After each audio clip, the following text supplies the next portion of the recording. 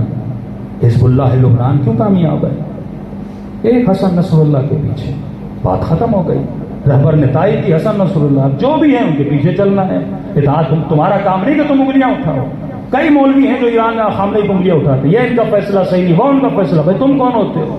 نیچے تنظیم علماء کی بیٹھی ہے, اگر عدالت ثابت ہو جائے گی اور رہبریت کو چینج کر دیں. سسٹم ایسے نہیں چلتا کہ ہر بندہ اٹھے سسٹم کے خلاف اٹھے. لوگوں نے ووٹ دیا, کوئی وزیر اعظم بن گیا, اب ہر بندہ باہر نکلے وزیر اعظم کو ہٹاؤ, یہ تو نہیں ہو سکتا ہے نا. ملک سسٹم کے مطابق چلتا ہے. سسٹم سے بندہ سلیکٹ ہوتا ہے, سسٹم سے بندہ اس چیز سے ہٹایا جاتا ہے. تم وداؤٹ سسٹم جب کراس کرو گے تو ملک کو تباہ ہو برباد کر دو گے. تنظیم سازی کرو. اتنی اچھی تنظیم تھی ISO, یہ اس قوم کی ریڑھ کی ہڈی تھی. گلی گلی کوچوں کوچوں میں بچوں کی تربیت آج سکڑ کے رہ گئی ISO. چند علاقوں میں, لاہور کے چند علاقے صرف کراچی کی سٹی میں رہ گئے, ورنہ یہ تنظیم روٹس میں تھی, یعنی شیعوں کی جڑوں کے اندر تھی. کیونکہ جب ہم نے اسے مین سسٹم سے توڑ دیا, یہ نقصان تم نے کس کا کیا؟ نقصان تم نے قوم کا کیا. جب تک ایک نہیں بنتے تب تک تمہارے اندر وہ پاور نہیں آتا. آج روتے پھرو شیعوں کے بچے مسنگ پرسن میں ہیں. آج مائیں رو رہی ہیں کہ ان کے بچے 4 سال ہو گئے, 6 سال ہو گئے, کچھ پتا نہیں. ہاں, ہم کہتے ہیں جس نے جرم کیا اسے پکڑو, لیکن یہ نہ پتا ہو کہ بچہ کہاں پہ ہے. آج واقعاً آدمی خون کے آنسو رو رہا تھا جب ایک اتنی بڑی پولیٹیکل پارٹی کے بندے کو پکڑا گیا اور اسے جو ٹارچر کیا گیا. پوری قوم نے دیکھا نا, انسان کے حساس ترین عضو کو ٹارچر کیا گیا. تو ایک ماں رو رہی تھی, کہہ رہی تھی مولانا 4 سال سے میں نے اپنے بچے کو نہیں دیکھا. لیکن جب میں نے ٹی وی پہ سنا نا شہباز گل کے ساتھ یہ حال ہوا, کہ میں سوچ رہی تھی میرے بچے کے ساتھ بھی ایسا شاید ہوا ہوگا. کیوں یہ مائیں ایسی کمزور پڑ گئیں؟ کیوں اس قوم کے بچے کمزور پڑ گئے؟ جب آپ میں یونٹی نہ ہو. کراچی میں سب سے بدترین پارٹی تھی MQM. ایک دن میں 17-18 لاشیں گرتی تھی, لیکن یونٹی جب تھی نا ان میں, وہ خبیث ایک کال کرتا تھا, کراچی سیکنڈز میں بند ہو جاتا تھا. اسے کہتے ہیں پاور. ظلم بھی اگر یونائٹڈ ہو نا وہ اپنا پاور دکھاتا ہے. شیعہ قوم نے کبھی اس ملک کا برا سوچا نہیں. جانے ہم نے دی ہیں اس ملک میں, جتنا ظلم ہوا ہم نے کبھی یہ نہیں کہ ہم بدلہ لیں گے, ہم بھی جانے لیں گے, نہیں, ہمیشہ وفاداری کا اظہار کیا. لیکن پھر بھی اگر آپ میں یونٹی نہ ہو, اگر آپ میں یونٹی ہو, ملک کا بھی فائدہ ہے, قوم کا بھی فائدہ ہے. یہ انتشار کیوں پیدا ہے؟ یہ ہمارے وجود کے اندر ایسے ذاکر پیدا ہوتے ہیں جو شیعہ قوم کو بدنام کرتے. کیوں؟ کیونکہ ہماری تربیت کا جب فلسفہ ختم ہو گیا نا, پھر ایسی مراسی قوم میں پیدا ہوں گے نا, پھر قوم کے عقیدوں کو بگاڑ پیدا کریں گے نا, پھر شیعہ کا امیج خراب کریں گے نا. لیکن اگر آپ کے اندر ایک پوری تربیت ہو, ایک تنظیم ہو جو ہر شیعہ کو بتائے کہ فقہ اہل بیت کیا ہے, جو ہر شیعہ کو سکھائے کہ مکتب اہل بیت کیا ہے, جو حقیقی توحید کا پیغام پہنچائے, تو قوم کا بچہ کیا ہوگا؟ سدھرا ہوا ہوگا. اور جب وہ معاشرے میں چلے گا تو شیعت بدنام نہیں ہوگی, شیعت اپنا اچھا امیج پیدا کرے گی. وہ جو تکفیری گرو ہیں پھر ان کو بہانہ نہیں ملے گا. جب قوم کو توڑا جاتا ہے, مختلف قیادتوں میں بانٹا جاتا ہے, لاکھ قیادتیں بنا دو, قوم کبھی نجات نہیں پائے گی جب تک ایک قیادت کے نیچے جمع نہیں ہوتے. صلوات پڑھے محمد و آدم.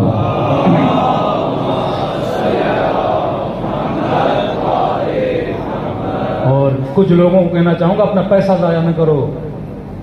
نئے مولوی جو موسمی نکلتے ہیں ان کے اوپر پیسہ ضائع نہ کیا کرو. سسٹم کو مدد کرو, فرد کو نہیں. آپ نے ایک آدمی کو بڑی مدد کی, اس نے بڑا سسٹم کھڑا کر دیا, وہ مر جائے گا تو کیا ہوگا؟ افراد جب چیزوں کو چلاتے ہیں نا, ان کے مرنے کے بعد سب چیزیں کیا ہو جاتی ہیں؟ ٹھپ ہو جاتی ہیں. لیکن جب آپ کے پاس سسٹم ہو نا تو سسٹم کو فرد نہیں چلاتا, سسٹم خود چلتا ہے. مثلا آغا خان زندہ ہو نہ ہو, اس کی آغا خان یونیورسٹی تو چلتی رہے گی نا, اس نے سسٹم بنا دیا نا. ولایت فقی سسٹم کا نام ہے نا. آغا خامنئی ہو یا نہ ہو, سسٹم باقی رہے گا نا. ہاں, فرد آتا ہے اپنی عادتوں کی وجہ سے سسٹم کو اور کیا کرتا ہے؟ فردر مضبوط کرتا ہے. آپ فرد کو مدد کرو گے, فرد جیسے مرا وہ چیزیں ختم ہو جاتی ہیں. سسٹم بناؤ, سسٹم کو مدد کرو. اسکولز بناؤ, اسکول ایک سسٹم ہے, عزاداری ایک سسٹم ہے. یعنی ایسا کام کر کے جاؤ جو صرف آپ پہ ڈیپینڈنٹ نہ ہو, کسی فرد پہ ڈیپینڈنٹ نہ ہو. آپ ایک سسٹم کو کریٹ کرو اور آلریڈی جو سسٹم بنے ہوئے ہیں ان سسٹموں کی مدد کرو. اپنا پیسہ ضائع نہ کرو. صلوات پڑھے محمد و آل محمد.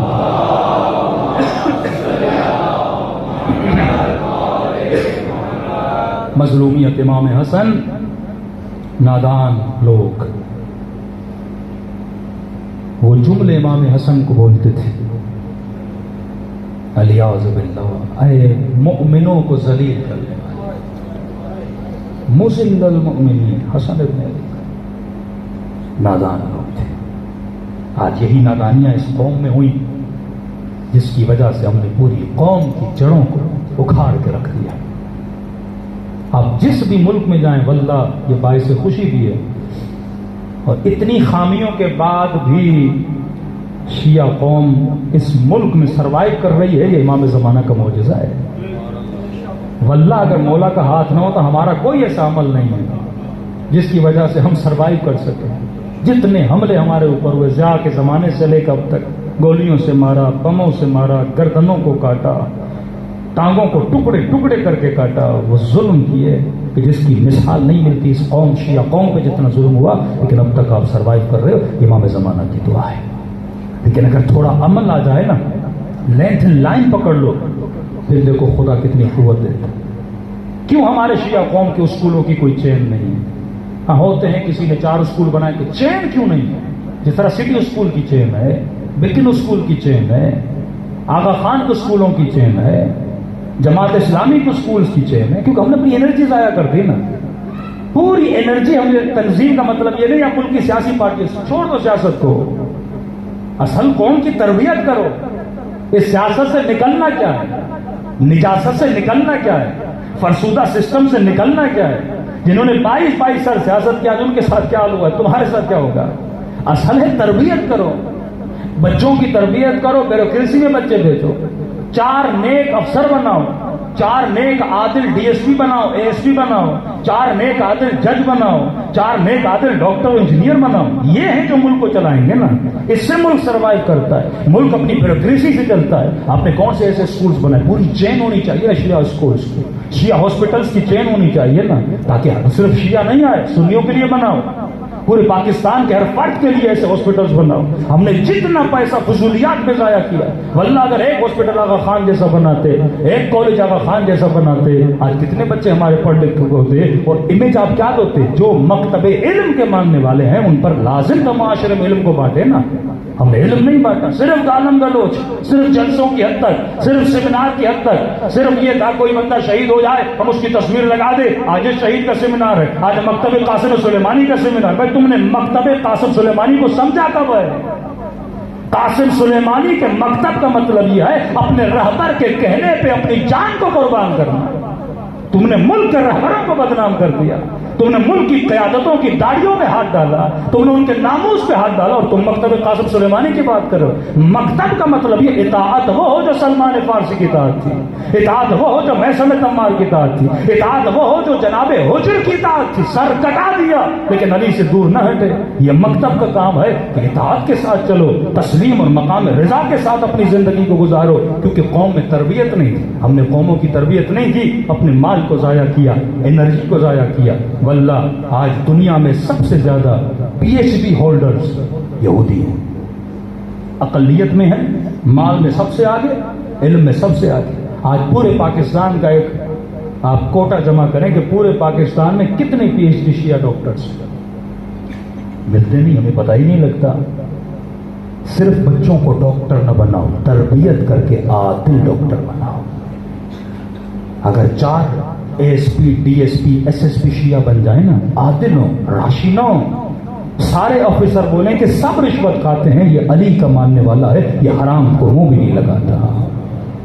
یہ وہ تربیت تھی کہ امام نے فرمایا کونوا لنا زینا ولا تکونوا لنا شیئا. اس کے لیے شہید حسینی نے اپنی جان کو قربان کی, اس کے لیے علماء نے محنت کی, زحمت کی, مدارس بنے. لیکن افسوس سے سر پہ عوامیں رکھ کر اس قوم کو تباہ کیا. امام خمینی کہتے ہیں ایسے مولوی سے دوری اختیار کرو جس کے اندر عمل نہیں ہے، جو ممبر پہ تو آتا ہے پر طاغوت کو سپورٹ کرتا ہے، نظام الہی کو سپورٹ نہیں کرتا۔ جب تک قوم کے اندر وحدت نہیں ہوگی تب تک ہم کامیاب نہیں ہوں گے۔ صلوات پڑھے محمد و آلہ۔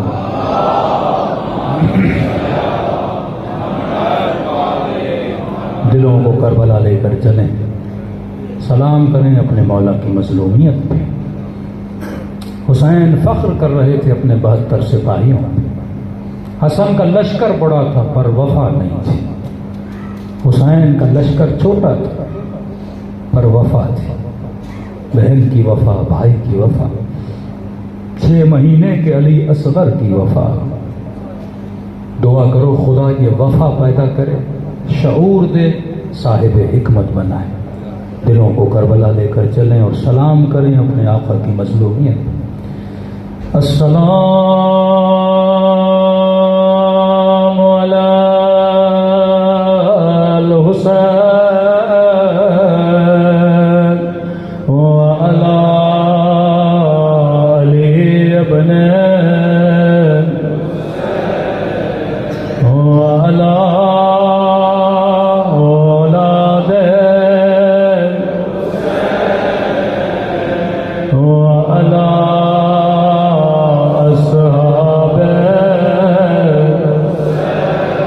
سب مل کے السلام علی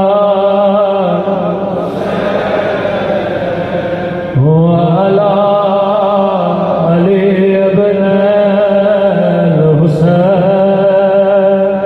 وعلی اولاد وعلی اصحاب سب مل کے السلام علی الحسین وعلی علی ابن وعلی اولاد وعلی اصحاب میرا سلام ہو زینب کی اسیری پہ،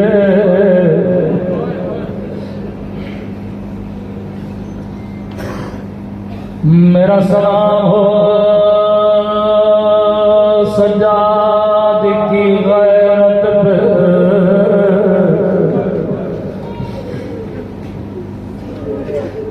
اللہ کسی بھائی کو بہن کے زخمی رخسار نہ دکھائے۔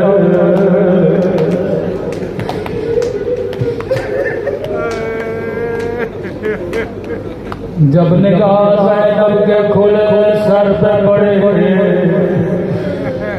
روکے گا اے کاش مجھے میری ماں نے پیدا کیا ہوتا، نہ سجاد پیدا ہوتا نہ زینب کو شرابی کے دربار میں دیکھتا۔ آغا شیرازی فرماتے ہیں اگر شیعہ اتنا سنے اس کے رونے کے لیے کافی ہے، کیا سنیں بس اتنا سنیں کہ علی کی بیٹی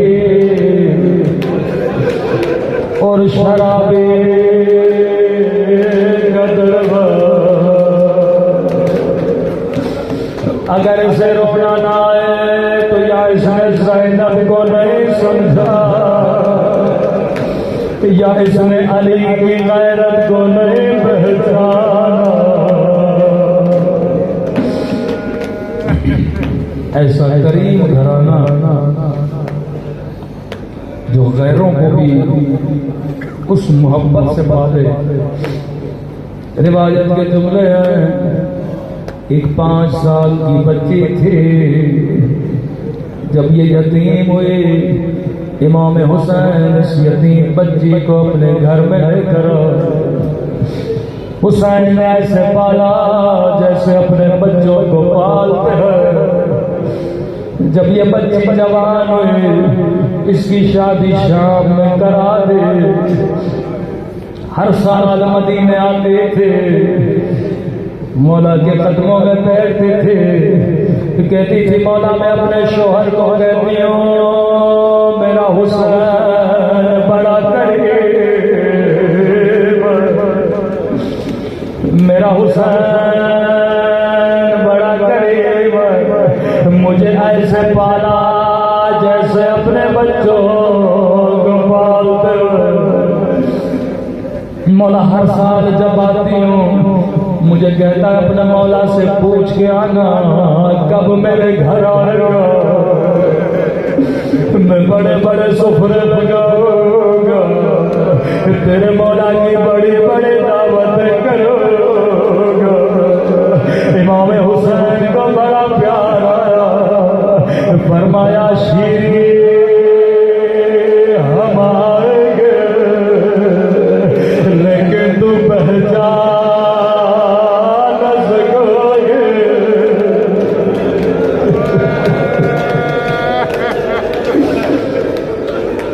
قربان حسین کی مظلومیت۔ جیسے شیرین نے سنا تو پہچان نہ سکو گے، اپنی جگہ سے کھڑے ہو گئے، کہنے لگی مولا میں نمک حرام نہیں، مولا پوری زندگی آپ کا نمک کھایا ہے، مولا ان آنکھوں کو نکال دو جو اپنے مولا کو نہ پہچان۔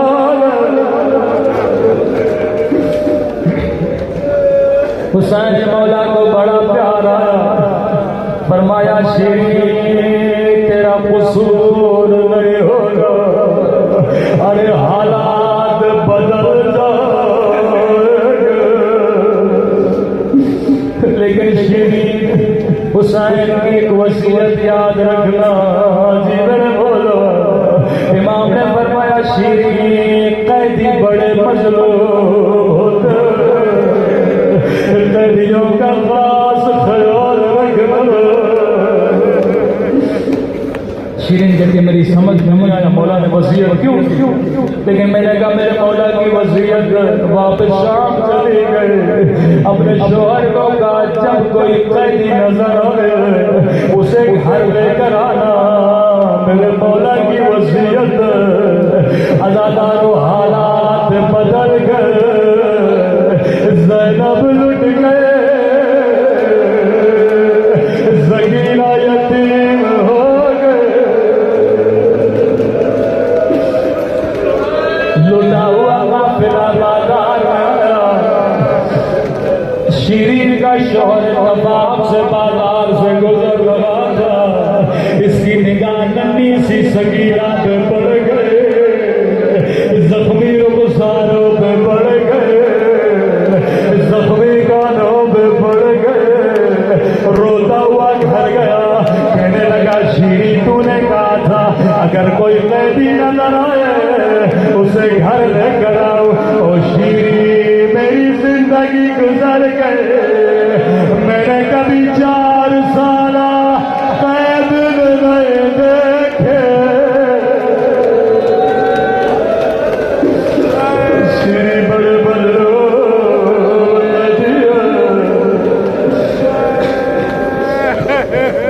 شیری نے کہا جلدی کرو قیدیوں کو گھر لے کرو۔ مومن امام سجاد کو کہا مولا نے اجازت دے، یہ سارا لٹا ہوا قافلہ شیری کے گھر میں قیامت کا منظر تھا جسے زینب نے حجاب سکھایا، اس کے سر پہ چادر موجود ہے، لیکن ہائے علی کی بیٹے، ہائے زینب کی قسمت۔ شیری نے جلدی جلدی سے سفرہ لگایا کہ قیدی بیویوں جو کھانا ہے کھا لو، جو پینا ہے پی لو۔ قیدی بیویوں نے کہا مومنہ ہمیں کھانا نہیں چاہیے، ہمیں پانی نہیں چاہیے، کیا چاہیے؟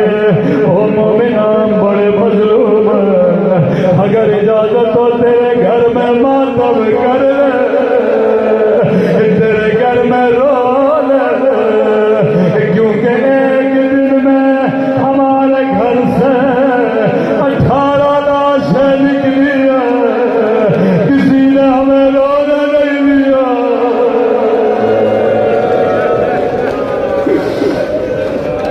شیریں نے کہا بیویو میں کیوں روکوں گے، جتنا رونا ہے رو لو۔ یہاں پہلی بیویوں نے ہلکا بنایا، ایک مرتبہ پہلی بیوی اٹھی، بڑا درد بھرا بن گیا، رو کے کہنے لگے اے عباس کے پیاس بھیا، اے عباس کے غریب الوطن بھیا۔ شیریں نے کہا قیدی بی بی چپ ہو جا، یہ میرے مولا کے بھائی کا نام ہے۔ اللہ عباس پہ میری جان قربان کرے۔ قیدی بیویاں پہ کہ شیریں تیرا گھر ہے، اجازت نہیں روئے گے، نہیں قیدی بیویوں تیرا دل دکھانا نہیں چاہتے، لیکن عباس کا نام نہ لے، عباس میرے مولا کے بھائی کا نام ہے۔ اے قیدی بیویوں کیا تیرے مقتول کی کوئی بیٹی نہیں؟ اس کا نام لے کے بند کرو، یا بیٹی کا نام آنا تھا، پھر سے کوئی قیدی بیوی اٹھے اور بند کیا اے سکینہ کے پیاسے بابا، اے سکینہ کے غریب بابا۔ شیریں نے کہا قیدی بیوی تم ہو جا، سکینہ میرے مولا کی بیٹی کا نام ہے۔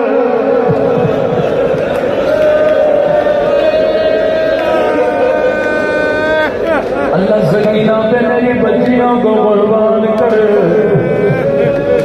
راوی کہتا شیریں کے سمجھ میں نہیں آیا، اپنی جگہ سے اٹھے، کہتی ہے قیدی بیوی اللہ کرے مدینے میں خیر ہو، یہ تو میرے مولا کے بچوں کے نام ہے، تو نے مجھے بڑا رلایا۔ اب شیریں کہتی ہے جو قیدی بیوی سب سے زیادہ رو رہی تھی، اس کے قریب گئے، اس کے قدموں میں بیٹھے، کہتی ہے قیدی بیوی تو نے مجھے بڑا رلایا، اگر تجھے تیرے مقتول کی کوئی بہن ہے اس کا نام لے کے بیان کرو، میں تجھے آخری مہلت دے رہی ہوں۔ عزادارو اب کوئی اور بیوی نہیں اٹھے، ایک مرتبہ زینب اٹھے اور بیان کیا اے اجڑی ہوئی زینب کے پیاس بھیا، اے اجڑی ہوئی زینب کے غریب بھیا۔ شیریں نے جیسے سنا بی بی کے قدموں میں گری، ہاتھوں کو جوڑا اے قیدی بیوی تو کون ہے، تیرا میرے حسین کے ساتھ کیا رشتہ ہے؟ بی بی زینب نے چہرہ اٹھایا، کہا شیریں نہیں پہچانا، انا زینب پہچانے، او شیریں میں ہی زینب، او شیریں تیرے مہمان آ گئے، تیرا حسین آ گیا۔